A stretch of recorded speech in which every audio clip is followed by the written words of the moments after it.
Hello, everyone. My name is Anthony Temez Pochel. I'm West Pacific First Nations Cree and Chichangu Lakota. I am the vice chair for the Center for Native American Youth. I'm also the former co-president of Chi Nations Youth Council, and I was a 2018 champion for change for the Center for Native American Youth. And I am happy today to be on this panel here to celebrate some Black Indigenous Excellence. With Autumn Rose and Lillian Sparks Robinson, and I will let them introduce themselves. Let's start with you, Lillian. Okay. Hi, everyone. My name is Lillian Sparks Robinson. My Lakota name is Winakshtawi, which means flower woman. I'm the daughter of Leroy Sparks and Georgeline Brushbreaker Sparks, and the granddaughter of Vernon and Thelma Sparks of Annapolis, Maryland, and Lillian Poor Thunder Badhand and George Brushbreaker from South Dakota. And I'm really pleased to be here today, joining this panel with the youth. Wanikisuk, everybody. My name is Autumn Rose, Miss Women in Nuxco Williams, and I'm from the Shinnecock Nation, located in Long Island, New York. Shout out to my brother's clothing brand, Manawisas. Go follow them. Manawisas means fearless or I fear no one. I am the former Miss Native American USA 2017-2018. I also do plus size modeling with state management, and I currently work in public relations for the Administration for Native Americans. Oh, yay. I'm the former commissioner for ANA, so I have a lot of love for ANA. Yes, great. And I just like to say thank you guys for joining us here at CNAY. I know for myself, it's definitely a big honor to be able to moderate this discussion. So it's kind of asking a grounding question. We've all been invited to speak today because of our lived experiences as Black Native people. What does being given this platform mean to you? And let's start with Autumn. Okay. So when you say, what does it mean being Black and Native, or what is the question exactly? Yeah, so what does it mean to have this type of platform, CNAY, allowing us to come on here and have a conversation about being Black and Native? What does that mean to you? I think it's a very important topic to talk about. You know, I've done a lot of social justice work in my past few years. And when we think about social justice work, we don't often talk about the intersectionalities that exist in it. When it comes to civil rights issues and Black issues, Black Lives Matter movement, and Indigenous issues, Latinx issues, LGBTQIA issues, all of these are intersect and they're all connected. So to talk about the Indigenous experience and the intersectionality of that with Black lived experiences is very important. And I've always been taught about both of my heritages.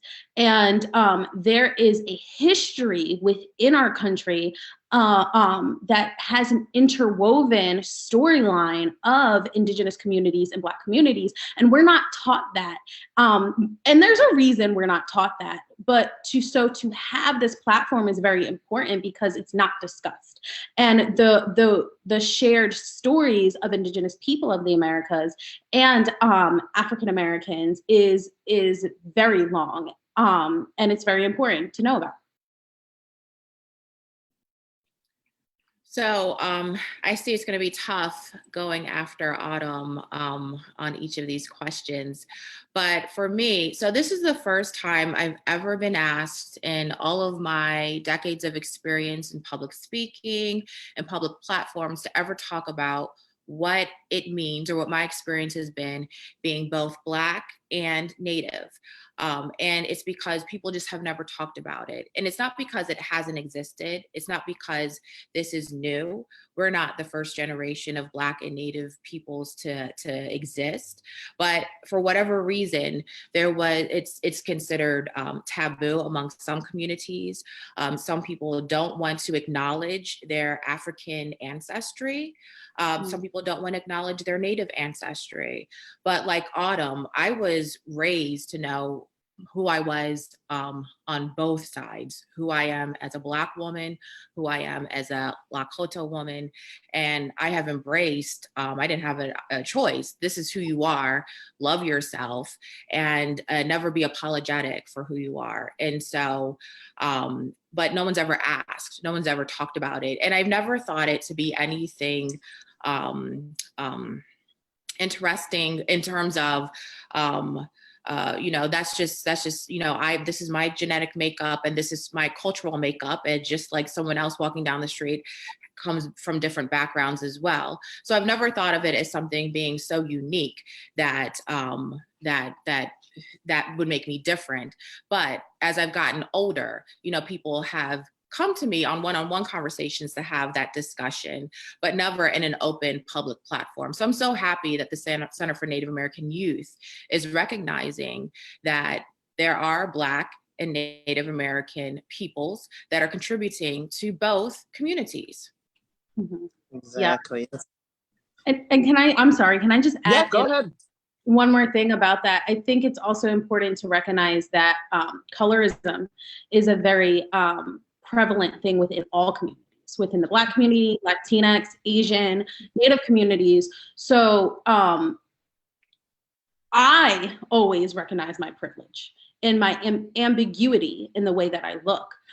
So the conversation of Black natives is something that I bring to the table. It's not always something that's brought to the table for me, but that's not the experience for my brother or my mother or other people within my community of being a Black native who phenotypically look a different way, who might have darker skin or a different texture hair. So when we do talk about the conversation of being Black and Native, we have to talk about the experiences that exist in the system of race that is here, and how those experiences differ depending on the melanin of your skin, the levels of melanin in your skin.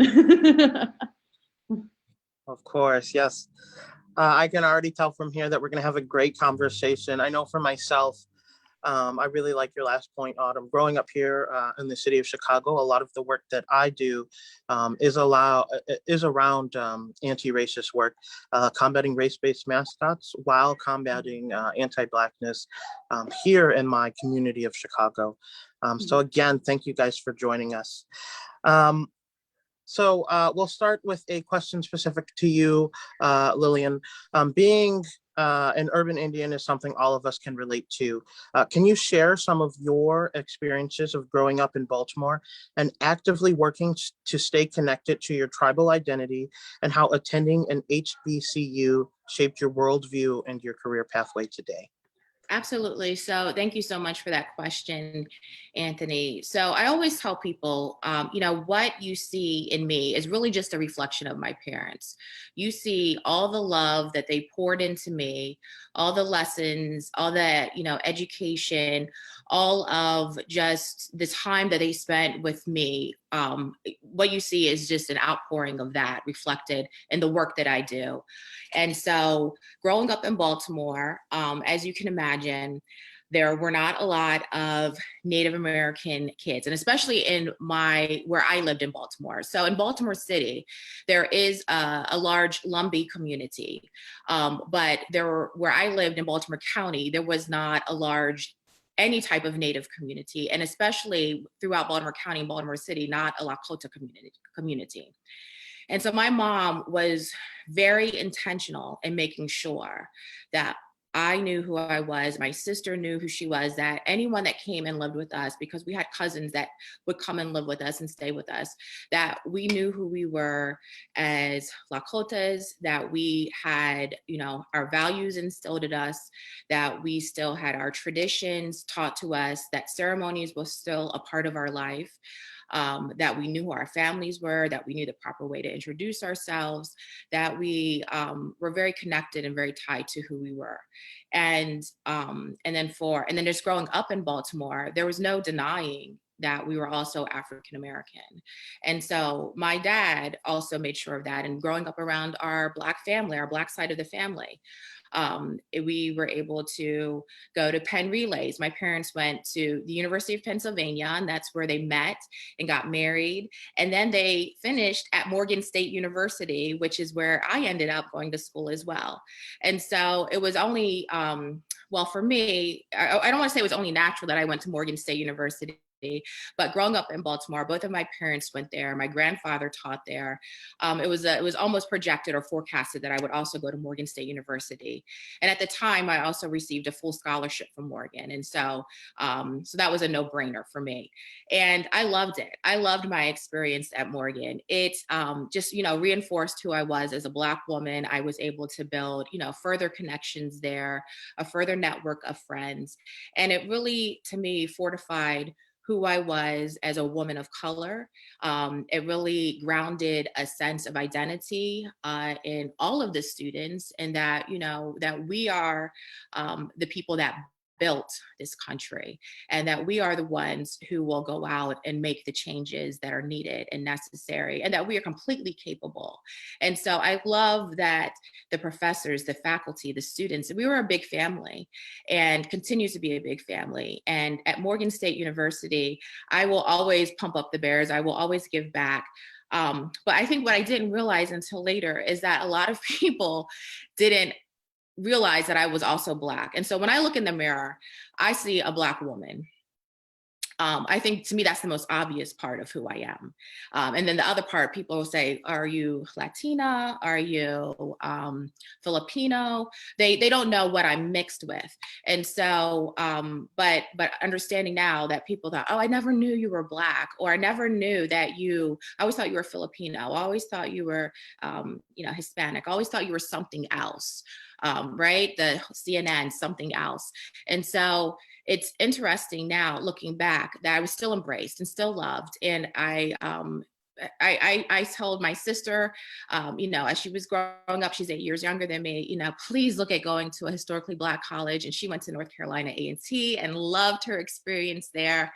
And I will tell my son, who's 6 years old, there's nothing like that experience, being surrounded by your own people while learning and growing and just getting a quality education. You know, actually at Hampton University, which is another HBCU, they have a statue of Susan B.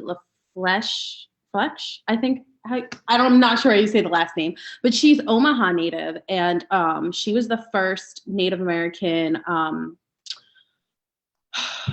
She did something in the medical field. I'm sorry, it's like escaping my head, but it was just a great intersection, like the importance of HBCUs and how they've had a great effect within the Black community, but also how there's that intersection with Native communities too. So Hampton University is another HBCU that's always had a great connection with tribal communities, and has one of the first, has a statue of an Omaha Native on their campus. Yeah, thank you. Thanks for sharing that, Autumn, because that kind of leads into you. Just a similar question. I was told that you grew up in New York. So can you share some of your advice and some of your experiences staying connected to your culture while navigating city life? Yeah, so I actually didn't grow up in the city. Oh. If you guys have ever heard of the Hamptons, think like where Beyonce and Jay-Z go on vacation, right? So the Hamptons is on Shinnecock territory. So in the middle of the Hamptons, one of the richest places in the United States where the 1%ers go to vacation, there's an Indian reservation, and that's where I was born and raised. Now, don't get me wrong. I've been to the city. I know how to navigate my way through the subway. But yeah, I grew up on my reservation, and that experience was, I loved growing up on my reservation. I don't know anything else. But once I graduated high school, I went to school down in Richmond, Virginia. And I think for me, I realized how I was, how do I want to say this? I don't know, shielded from certain experiences because of that, which I think was in some ways very positive, because it wasn't until I left my reservation that people really questioned like my identity. And previous to that, to me, I was just Shinnecock. Like I was just Shinnecock. Like I didn't think that the way I looked was ambiguous. I didn't think that people wanted to always fit me into a box. I can't tell you how many times I go out and people are like, well, what are you? And I'm like, I'm human. What are you? And it's always about trying to get to know, like, am I Asian? Am I Dominican? Am I insert whatever identity they want to give me that day? And we have such this focus on like really trying to categorize people, which is really weird. And previous to that, it was just, well, I'm Shinnecock and this is where I'm from. And being Shinnecock and being Native to me is just waking up every day, you know, and having these conversations where it's like, well, are you Black enough or are you Native enough is extremely divisive. And it wasn't ever, I mean, don't get me wrong. I've had these experiences within Indian country when I went on the Powwow Trail, and I saw how my people in the Northeast were treated differently if we looked more Black or we looked a certain way. But I never really realized how deep it was until I left where I was from.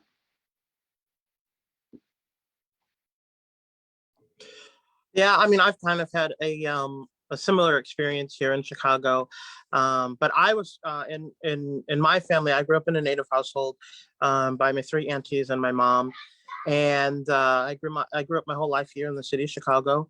A lot of the times, I was the only Native person in the classroom, but here in the city of Chicago, you know, walking down the street, I'm just viewed as a Black man, right? So a whole part of me, something that makes me human, something that I'm really involved in, is erased by a lot of people.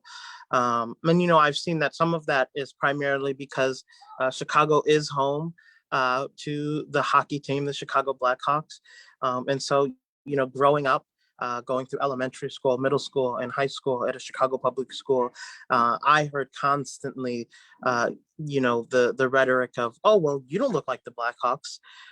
You know, those things that was repeated to me throughout high school, right? And so my Native identity would constantly be erased.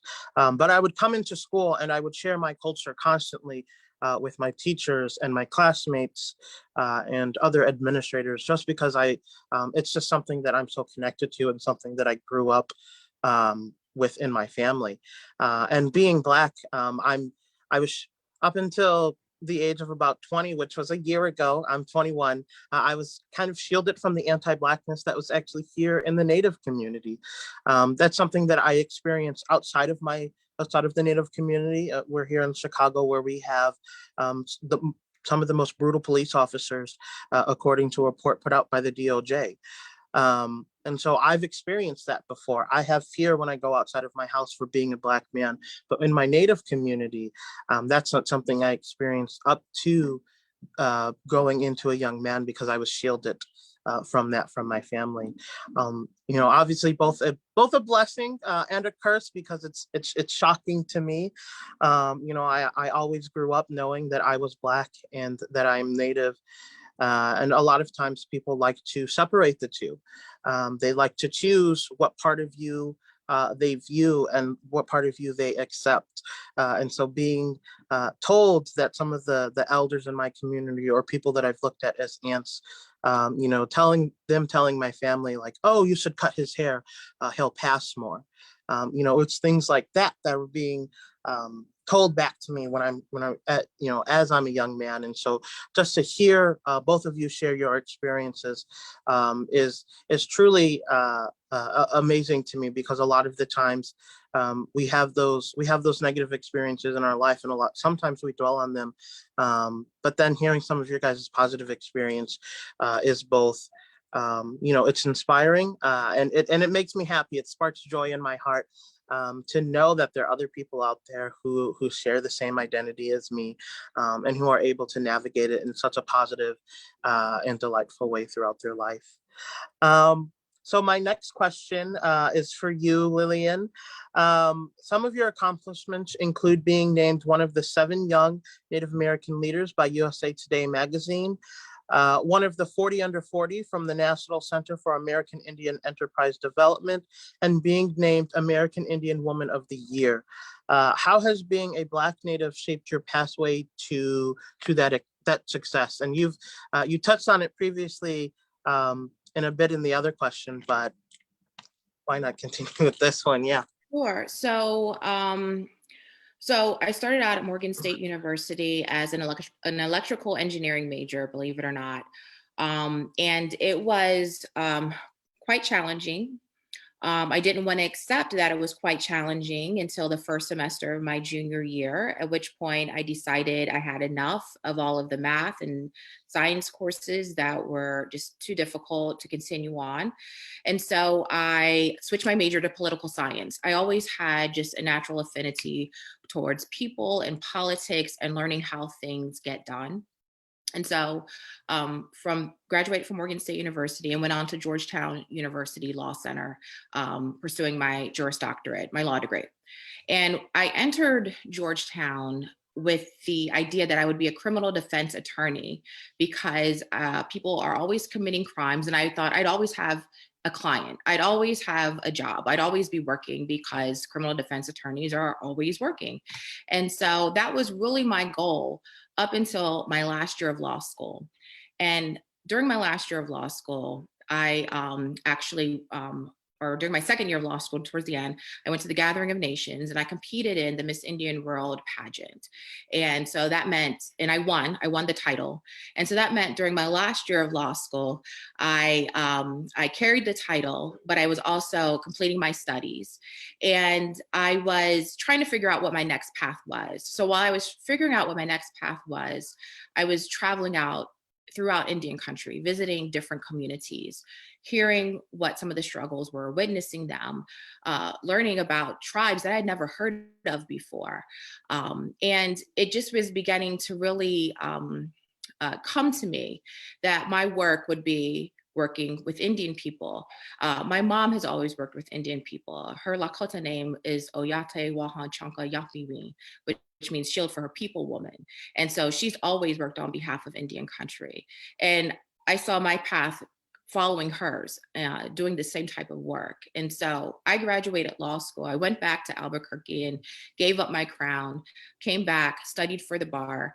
And unlike my law school peers, I didn't have a 6-figure job lined up for me, waiting at the end of the summer. I still was unemployed and wasn't sure what my next step was going to be. I just knew I was going to take the bar. And so as I was studying for the bar, I got a call from a Native attorney in town, because I also was a powwow dancer. And so I traveled a lot powwow dancing. And so another Native attorney who was a powwow dancer called me up and just said, hey, we're having a Native American Bar Association meeting in DC this week. Why don't you come down? So I did. And while I was there, she introduced me to the other attorneys in the room and said, this is Lillian. She just graduated from Georgetown. She took the bar last week and she needs a job. And so everyone, congratulated me and, kind of, introduced themselves. And then the next week I went to a powwow, and someone there recognized me from that bar association meeting and said, hey, aren't you the recent law student? Law graduate? I said, yes. And she said, well, that person over there is the executive director of the National Congress of American Indians, and they're hiring. So you should go introduce yourself. And so I did. And that was a Saturday. And she called me on Monday. I interviewed on Wednesday, and she hired me that Friday. And so I tell everybody that story because if you have enough faith in your abilities and you know the type of work that you want, you can create that opportunity for yourself. You don't have to settle for the first thing that comes your way. And you don't have to do what everyone else is doing. If that's not your passion, if that's not the work that is destined for you, and you know something else is out there greater that's gonna, fill your heart and really make a difference, and you know that you can do that work, then find ways to create that opportunity. And so that is really how my path began, working in Indian country. And so I worked there for 2.5 years, working on issues like sacred sites and special diabetes project for Indians and Indian Health Service and Head Start issues and childcare issues. And from there, was recruited to apply for the executive director position at the National Indian Education Association. And again, I did not think I was ready. I was just in my mid-20s at this point, and I never supervised staff. And a friend of mine said, Lillian, if they think that you are ready, if the board is recruiting you to apply, then you could just apply. It doesn't hurt. And so I said, you're right, you're right. And she said, and we're Indian, and when they ask us to do something, you got to do it. And so I said, you're right, okay. So I put my name in. And I don't know that I've ever studied for an interview as hard as I studied for this interview. And so I really prepared, and I looked up how to run a nonprofit, and I talked with different accountants about budgets and what makes the most sense. And I went in and I did the interview, and they offered me that job. And so I was assuming control of an organization that was national in scope. I was going to be supervising staff for the first time, and I had like a $3 million budget that I was responsible for. So from there, we just got a lot of really great work done, including the passage of the Esther Martinez Native American Languages Act, which was, something that remains near and dear to my heart. And that is how I think I caught the attention of President Obama and his team. And from there, I applied. As anyone who wants to work in a presidential administration, you do still have to submit your resume and all of your information. It's not just who you know. And so from there was selected to be the nominee for the Commissioner for the Administration for Native American Affairs, just based on the work I did at NIEA and NCAI. So a lot of it is, hard work, doing the work, but doing it because you believe in the work, not because you're looking to do or advance your career, not because you're looking to get any type of credit. When I took that job at NCAI, I was literally making a third of what my law school friends were making when they graduated. But it wasn't about the money for me. It was about the work that I knew I was going to be able to do and the experience. I was able to go to the United Nations in Geneva, Switzerland on 2-week stints that none of my other counterparts were able to do because they were stuck in basements digging through evidence. They were making money, but they weren't getting the same type of experience. And so I share this because there's youth I know that are watching this. So just continue to dream high, set your goals high, and don't deviate from the path that you've set for yourself. There are things that will distract you, but if the work is meaningful to you, you will find a way to get there. Of course. I mean, something that you said really resonated with me, and that's having faith in your own abilities. I know something that I struggle with, and some of my peers struggle with, is that imposter syndrome. I'm 21 years old, and I work for the city of Chicago. So I work for an elected official, and I'm a full-time student still. Going from being an intern for her, moving into a full-time staff for her was something that I was very hesitant about. And still today, sometimes I'm like, I don't know why I'm in this job. I don't know why they decided to take a chance on me. But then, constantly reminding myself, like, as a Native person and as a Black person, it's my not only my responsibility to be in these roles, but it's something that my ancestors didn't get the opportunity to do, and so just being in these roles, being someone who younger youth can look up to and being able to mentor them is just something that I really enjoy. And so, I think I'm going to take that with me anytime that I question myself now, is having faith in my own abilities, because, I know that I'm worth this position. I'm worth more than this position. And so I thank you for sharing that. And we'll move into a question for you, Autumn. Is, a lot of the work that you do is really important. And so how did you use your title as Miss Native America to advance a lot of the work that you were doing in your home community? Yeah, so I had done pageants in high school. I was Miss Teen Shinnecock, and all 4 years of high school, no, not all four, 3 years. I got the title in my sophomore year. And I held the title, and I had the opportunity to travel and go see the Miss Indian World pageant for the very first time. And for me, that was very important because, I tell this story all the time. I remember when Black Girls Rock came out. And I remember seeing Black Girls Rock on BET with my mom and just feeling so empowered. I saw Black with female actresses, scientists, lawyers, anything you could think of, they were doing it. Politicians, and it made me feel like if they can do it, I can do it. And I didn't get to see that in the Native community. I knew it existed, but it wasn't on the scale that I was seeing these Black women do these amazing things.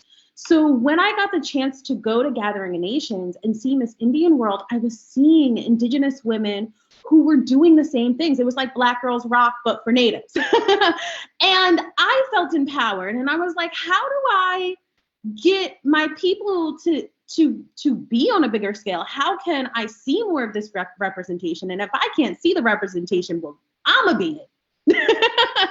And that's kind of what pushed me to run for Miss Native American USA. But what I did is I reached out to as many as the Miss Indian World title holders as I could, and I reached out to all of the Miss Native American USA title holders previous. This was when I was in college, and I was like, hey, can you tell me about your time holding a title? What did it entail? What advice would you give me? And I think that Dakota Brandt, she was the one who I saw get crowned, and she's Mohawk, so I'm in New York, so I know a lot of the Iroquois people, the Haudenosaunee people. And so seeing her was really nice too, because then you saw things that are also similar to my culture, such as like wearing wampum and the buckskin. And so talking to her, and then her being the title holder that I saw got crowned, was really cool. And she gave me some really great advice. She said, the one thing I would suggest is if you can, wait until after you graduate, because it is a lot of responsibility and you don't want to take away from your studies. You can always run whenever you feel prepared, but that was her advice. So while I was in college, I did a lot of social justice work. I was the president of the Native American Club on campus, and I did a lot of stuff with Black Lives Matter. And I ran and I won. And I was like, okay, well, what is my platform going to be? Who am I? Because no matter what I do in this world, I'm always going to stay true to who I am. And I chose my platform to be women's empowerment, which kind of just transitioned into overall empowerment. And the reason I did that is because I wanted to be able to talk about my dual identity. And I also wanted to be able to talk about my journey and really becoming strong in who I was and how we all go through that, right? So when I talked about empowerment, I talked about what it means to live in two worlds, what it means to live in your Indigenous world, but also be a part of the larger American society.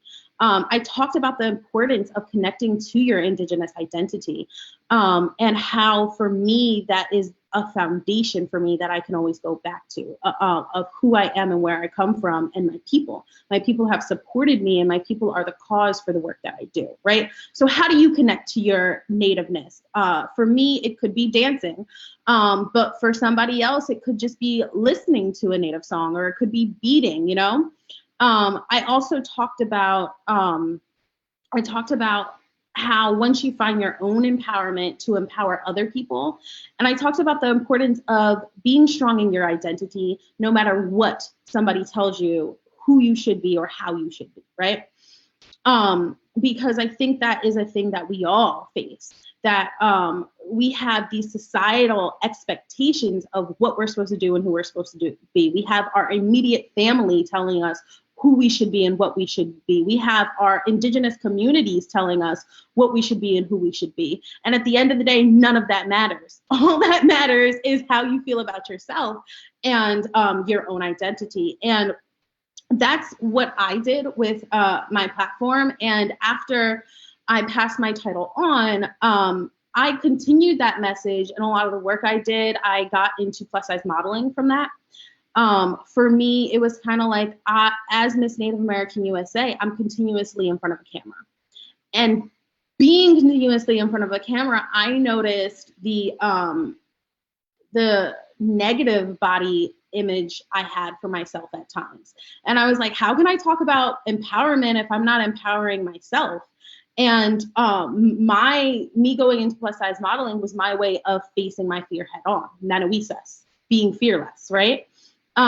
Facing that fear head on. And I signed a contract in October. By November, I had a paid gig with New York and Company. So it was,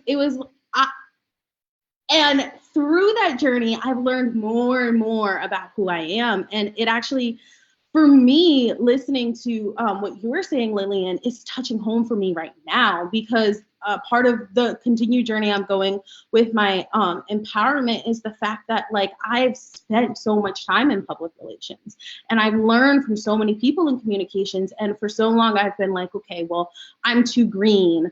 I still need to learn this, and I still need to learn this, and self-doubting myself and my abilities. And it's only until recently I'm like, well, I got this job for a reason. These people hired me because they believe in me, and I have the ability, and I am good at what I do. And I don't think we are so used to talking to ourselves in a negative way that we forget to tell ourselves the positive things about us.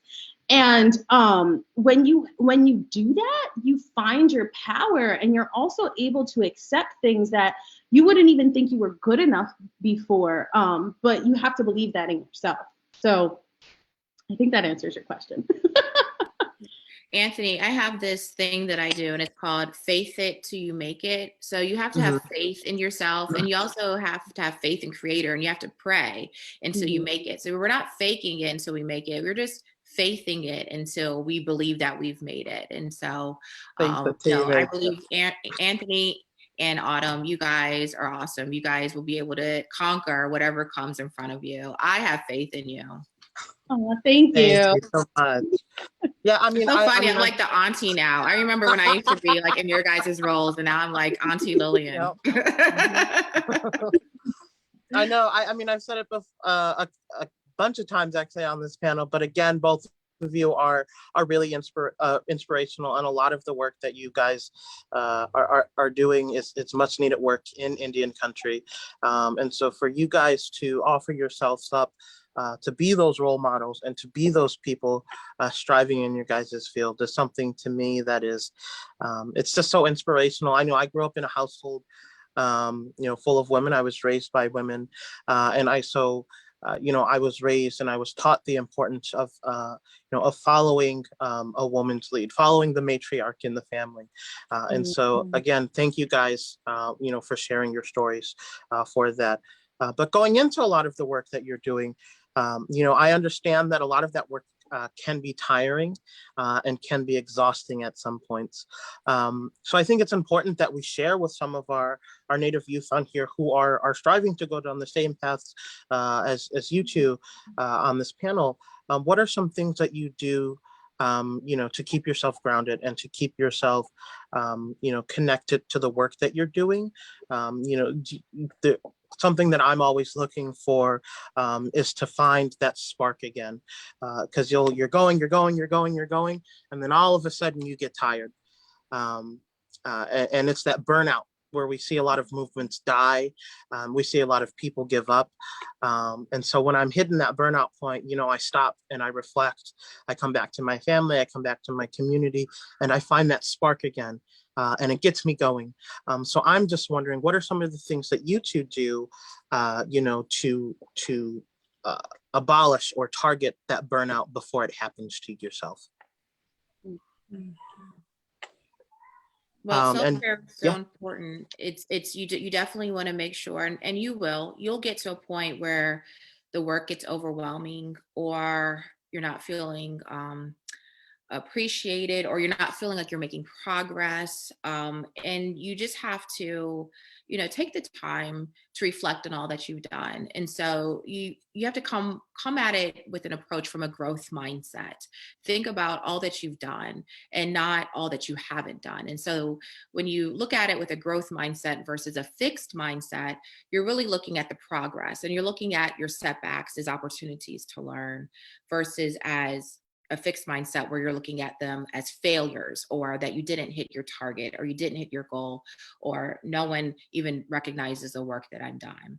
And for me personally, it's so crazy because the best way for me to stay connected to the work is to keep doing the work.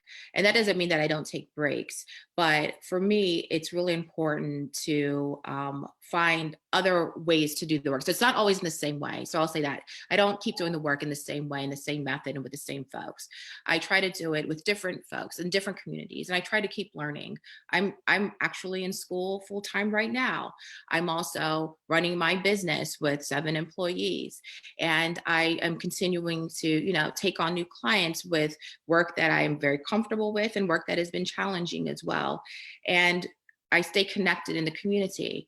I belong to 3 different community organizations that are prevalent in the African American community, the Links, Jack and Jill of America Incorporated, and Delta Sigma Theta Sorority Incorporated, that do community service.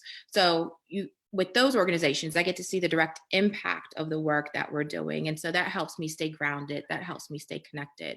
With the work Wopula is doing, I get to see the impact. Sometimes it takes 10 years, and I'm not lying. Sometimes it has taken 10 years from something I've seen start to see completion. But to know, and the people that you meet along the way, those relationships that you build, is so incredibly fulfilling. And it keeps the work new for you, and you don't know whose lives you might touch along the way. And if you need to take a break, I always say this: it's okay to take the break.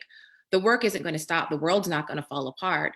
If you stop, someone will pick it up, and they will continue passing the torch and carrying the ball, or whatever the euphemism is. But and you'll be ready to pick it back up when you're ready to. You don't want to burn yourself out so that you become resentful. And you guys are so young, so you still have time to grow and to learn and to pivot towards something else as well. Something else comes along your way, and you have an interest there. So I just say that to say there's so much important work to do. Find something that intrigues you, that you can commit to, and that that you can take a break from when you need to. For sure. I definitely agree with that. When I think about taking a break, I think about 2 things, right? For those who know their purpose, I think about your why has to be greater than your breakdown. And we all have them. But at the end of the day, you always know what your why is, and we might not always know how we're gonna get to what we can, like to do what we want. But as we stay true to that, then we'll get there eventually, right? And then the other thing I think about is when we went into quarantine, right? I remember when we first went into quarantine, and can you guys believe that's almost a year ago now?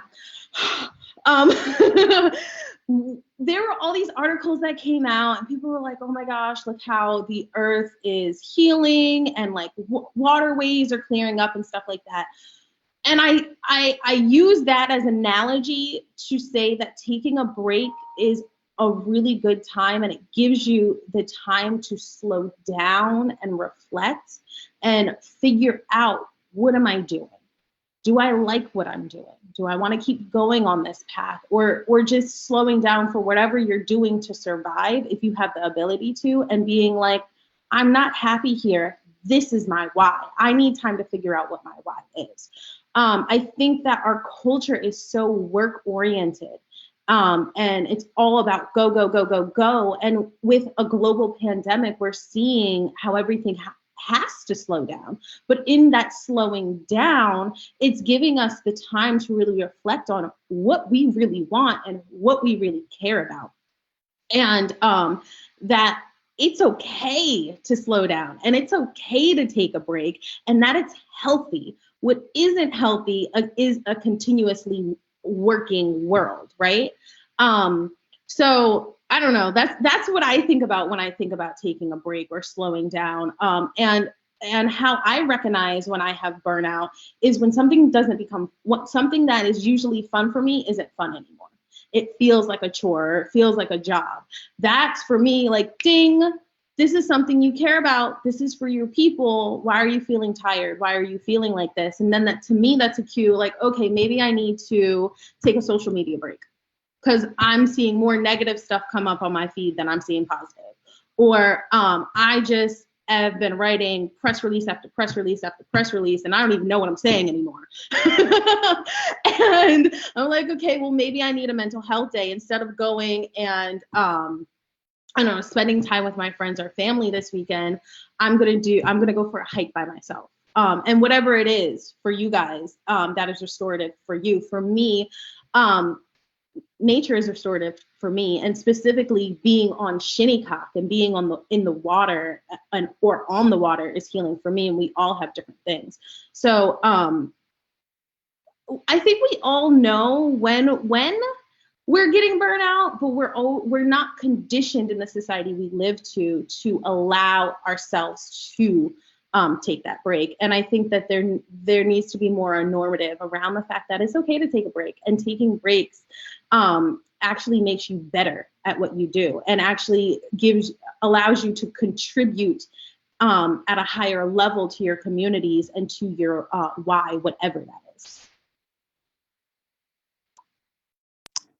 Thank you both for that. So as we're coming to a close, I'll ask my final question, and that is, what piece of advice do you want to share with other youth who are merging with other multiple cultures, and those of us whose identity have been challenged, to help them feel supported in navigating and embracing their own identities?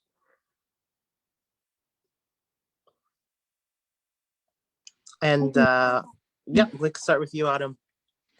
The advice that I'd give to the youth is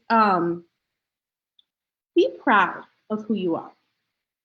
Whether you are a Native who looks like how society tells us we're supposed to look, or you're a Black Native, or you're a white Native, or you're mixed, or you identify with a different gender than you were born with, or whatever your identity is, be proud of it. And that people will always try and put you in a box. It's not just Black natives. It's just something that we do. We America has a race system. So you combat that by being proud in who you are and being strong in who you are, and know that you are enough because you are, right? There's no such thing as being Native enough to me. I am so Shinnecock because I was born. I came out the womb like this. This is who I am, and this is who I will always be. And being Shinnecock to me is breathing every single day, right? So the ideas around what we put on these identities don't exist. They're your own. You decide what that is for yourself, and be proud of that. Right. I think that's well said, Autumn. And I would add to that is that you don't have to choose. You don't have to choose, one side over the other. Love your entire self. Because God loves your entire self, Creator loves your entire self, and that you were put on this earth for a reason. This was ordained 7 generations ahead of time, and especially, and I say this all the time, especially for us that are Black and are Native, we have some of the strongest blood coursing through our veins. We have the blood of the ancestors of slaves who have made it through the Middle Passage. They survived the Middle Passage. They survived slavery and all of those horrific events that happened, and they survived all of the horrific events that have happened since then to allow us to live today. And then the same with our Indigenous ancestors, the murders, the slaughters, the disease that was inflicted upon our ancestors. Somehow our bloodline has made it through right up until right now today. So we have some of the strongest blood coursing through our veins. And so be proud of that, because you are strong and you have been destined to be here. So love yourself, love all of yourself, because I love all of you, and I wish the best for absolutely every single one of you that is listening, participating, watching, questioning who you are. There is no question. You are beautiful as you are created, and so embrace that and know that you are strong in your identity and that you don't have to choose. You are perfect as you are. Thank you. Thank you so much for both of your guys' messages. And again, thank you for joining myself and CNAY here on this panel. I think it's really important to have these conversations in Indian country. It was said in the beginning of the panel that talking about being Black and Native is taboo in some of our communities. And I know for myself and for other Black Native community members here in the city of Chicago, something like this is truly amazing to have, especially on a national level, right? Because CNAY holds that national platform, and we're able to, expand our voices and do further outreach to just beyond our communities. And so I want to thank you both again for being here. For everyone that's watching, I would encourage you to look more into Lillian and Autumn and a lot of the work that they're doing. I'm pretty sure that you've heard throughout the panel, two amazing Black Native women doing some much needed work in Indian country. And then I would encourage you, February is Black History Month. Look into look into Black leaders, look into Native Black leaders in your community, in the nation, and invest in them. Invest in those Black Native youth in your communities, invest in those Black movements, and overall, just be engaging with them. A lot of the times, where Black and Native people are separated. And that's the same thing with any other race, Black, Latino, Native, we're separated, and that's on purpose. And so, when Native people go to Black Lives Matter protest, or when Black and Latino come to our movements like DAPL, or to Stop Line 3, or to Stop the KXL pipeline, those are moments of solidarity. Those are moments that, our sovereignty is being supported, and vice versa. We're going to support the liberation of Black people, because when Black people are liberated, we are liberated as well. So I would encourage you to look into some of those movements around your hometowns and across the nation. And then I would invite you just to learn a little bit more about the Center for Native American Youth and some of the amazing work that they're doing, across Indian country. They're giving people like myself, a Native youth from the city of Chicago who didn't think he would ever be doing anything nationally, a platform like this. I'm able to speak to two amazing women that are doing some much needed work. So I invite you to like our Facebook. I invite you to our next Tele-Native Youth series, which is going to be February 25th. I had to look at my notes, had to cheat a bit. and we'll be putting more information out on those. So again, Lillian and Autumn, I thank you very much for joining us here at CNAY. And if you'd like to share any last minute things, I welcome you to do so. Other than that, we'll be coming to a close. I just want to say, Tabutni, thank you for having me today. If you guys would like to follow me on social media, you can go to Instagram at Miss_Autumn Rose, and to follow my brother's clothing brand, Manawisas, which means I fear no one. It is at IFNO_, so at IFNO_. And thank you guys again for having me. It was delightful to have this conversation. And Lillian. I just want to, thank you, CNAY, for inviting me to be part of this. I just want to encourage everyone to see the beauty in all of our cultures. I think our new vice president demonstrates that there is beauty in multicultural, that you can embrace your entire self and still succeed. And I, again, encourage all of those that are still trying to find their identity in being a biracial or multiracial, to, again, love yourself, learn as much as you can about yourself, and know that, God is there for you, Creator is there for you. And that, if no one else will tell you, I will tell you, I love you. Yay, thank you both. This was such an amazing panel. I can't wait to connect with you guys later. Thank you.